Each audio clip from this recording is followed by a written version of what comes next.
So as a lot of the NFT Twitter influencers continue to be blindly bullish, where is the NFT market really going? Are we seeing any new innovation at the moment? Which are the best projects where you may be able to make a good investment or a good flip? What changes will we see when it comes to NFT collection royalties and the whole entire business model? And how does this relate to current structure of smart contracts? I discuss all of that in this video. So let's begin today with Azuki. Their floor price in particular is holding up quite well at 11.3, and recent news of them launching a physical backed token. Those of you who may not be aware, if you're newer to the NFT space, Azuki were the ones who implemented the ERC721A way back in January 2022. This was essentially a more gas efficient contract option. And you can see in their own post on January the 6th, when minting multiple tokens, the gas cost required is proportional to the quantity of tokens being minted. And there's 3 key optimization points that they went through. So in theory, this physical backed token actually sounds really good. From the Azuki team, they mentioned scanning the chip with your phone allows for the PBT to be minted or digitally transferred to the owner's wallet. This allows the current owner of a physical item to also own the PBT, which verifiably authenticates the item and ties the item to a digital token in the wallet of their choosing.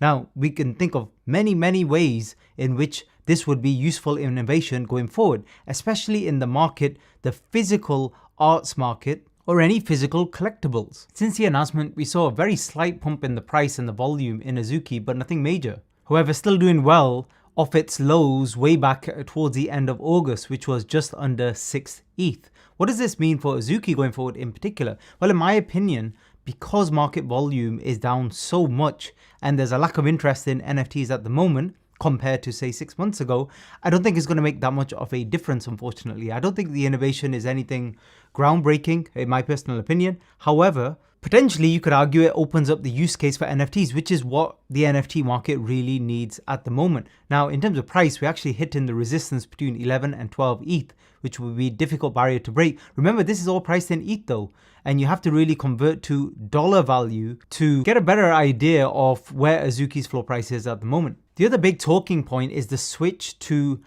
optional royalties, and Magic Eden has led the way. And basically, under the optional royalties model, the buyers are given the power to set the royalties they want to contribute to an NFT project, meaning there is a chance that some creators may not receive royalties when their artwork is sold. Now, in my opinion, I'll take it a step further and say, look, nobody wants to pay extra commissions. If you were going somewhere, for example, you were going to the petrol station to fill up on gas, and you've got an option there in terms of whether to pay the duty to the government, you're not going to do it, are you? You're not going to pay the extra $10 or $20. So I don't really think that solves the issue. But the problem there is at the bottom here. The NFT marketplace shared a graph showing that the number of cumulative wallets using optional royalty marketplaces to buy and sell NFTs has skyrocketed, and obviously it will, because it's cheaper then to buy and sell NFTs. And when you're selling the NFT, it cuts in to your profit less, especially for those people who are flipping NFTs, which now seems to be the majority of people trading NFTs. And just to be clear on exactly how that works, for example, if you owned an Azuki, you can see here the creator fee is 5%. So when you come to actually sell an Azuki, you'll be paying a fee to the marketplace and also paying a fee to the creator, which is Azuki. And people would argue in terms of revenue and a business model, it's the royalties that can help sustain a project longer term. However, obviously with no royalties, that's going to be very difficult. Other people are arguing that the reason the marketplaces are doing this is because volume is down so much that marketplaces need to make back some of their own revenue. So an easier way for them to increase their fees perhaps is by reducing the royalty, or even keep their fees the same, but encourage trading by reducing royalties. So they might want to keep their fees at 2 to 5% or whatever it is, and royalty fees be 0 or optional. But the problem is the marketplaces are not understanding that the reason their own commissions are down so much is literally because of the environment right now. There is a lot less volume in the NFT market, and there's nothing that's going to change drastically that will improve their margins. What's even worse is because there's so many marketplaces now compared to say 12 months ago, that all of them are taking a share of the pie. And the problem with that is, again, they're going to have less commission, less trading volume overall, each particular marketplace, because they're having to share with everybody else. Again, this was not the case 12 months ago. And it's funny to me that OpenSea, for example, at the moment, if you look through their recent tweets, it's amazing. They're doing massive innovation at the moment. They're adding all sorts of analytics to the platform. Mention here that the actual platform's available in several different languages now. They're pushing the engagement farming now on Twitter with good morning, good nights. But my issue with this is, where was this all 6 to 12 months ago when the volume was really good? That's when they should have been innovating and adding all of this cool stuff to their platform. Not now, when they themselves are struggling for revenue and their own commissions revenue is down probably anywhere between 90 and 95%, maybe more. So as a trader and investor then right now, because the volume's low, where can you invest when it comes to NFTs? Or where potentially could you make a good return, even on, let's say, a short-term flip? What are the options for you? Just before I show you a really good example of that, if you're new to the channel, please hit the subscribe button and turn on the bell icon. I'll be sharing my opinions about the NFT and crypto markets regularly here on YouTube, and please consider sharing the video. There are so many people still clueless about NFTs and how they work, and these types of videos will help. So Anthony Hopkins released a collection which sold out very quickly in a few minutes. So let's talk about that. The price to mint this particular collection was 0.25 ETH. Now ETH hasn't really fluctuated that much over a few days. It's been kind of sideways. And the current floor price is 0.69 ETH. And apart from personalized NFTs, you get the option of potentially winning an autographed art book and a Zoom call directly with him. This particular article, you can see again the problem with trading volume, which was at the beginning of the year 17 billion US dollars, and in September just 466. So that was a drop of 97%. When you review the collection on OpenSea, you can see the floor price actually much higher now. It's 0.89 with a strong best offer. And remember, the mint was only 0.25. There were 1,000 items minted, so not a crazy amount of actual supply. The creator fee was maximum, which is 10%. So what is my point with this particular collection? The point is, this is a person, and obviously a famous actor and director, but this could be anybody who has an audience, who has a following. If they have their own following and their own audience, it kind of doesn't really matter what's going on in the outside world. You have enough people there who buy and sell to each other. Meme Land is a really good example of that. When you've got 100 or 200 million followers on various social media accounts worldwide, you're not going to struggle to sell out of any NFT, and you're not going to struggle to hold floor price. It doesn't matter what the utility is. So just be very clear on that. But if there's a brand new NFT project, a brand new one, and let's say they're making a new project with some incredible utility, it sounds like there's some real innovation going on here and they're working really hard on their project.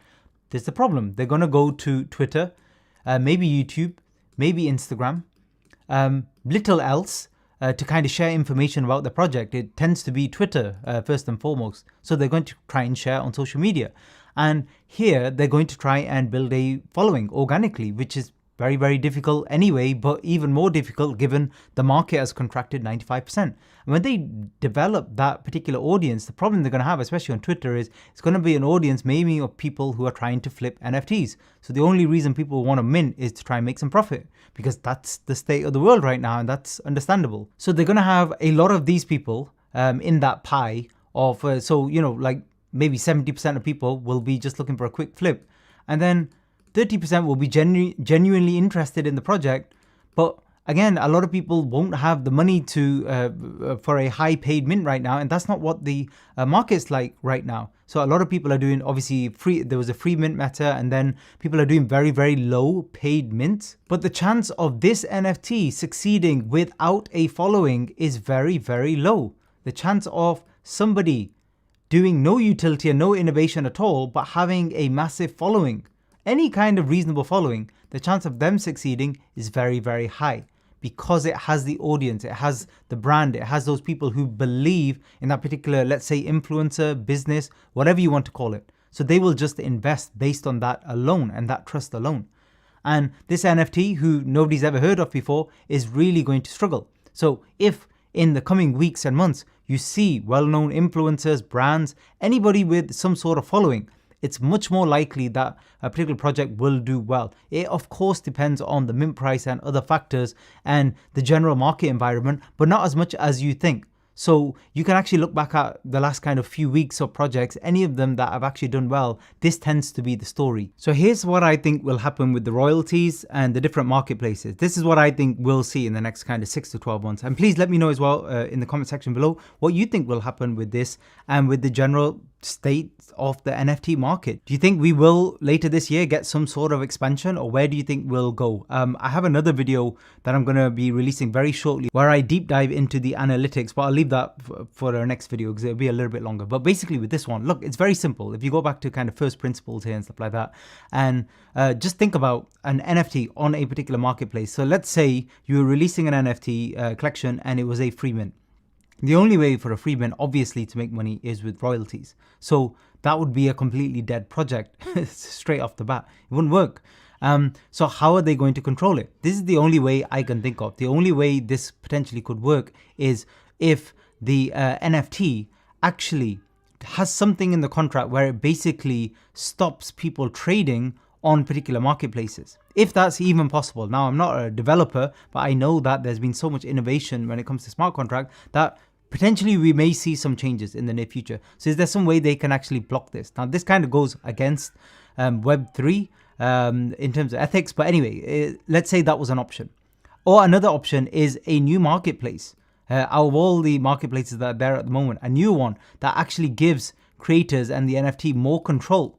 So they're more likely to deploy on that particular marketplace so they can control royalties. But maybe the way they control royalties is it has to be a set number.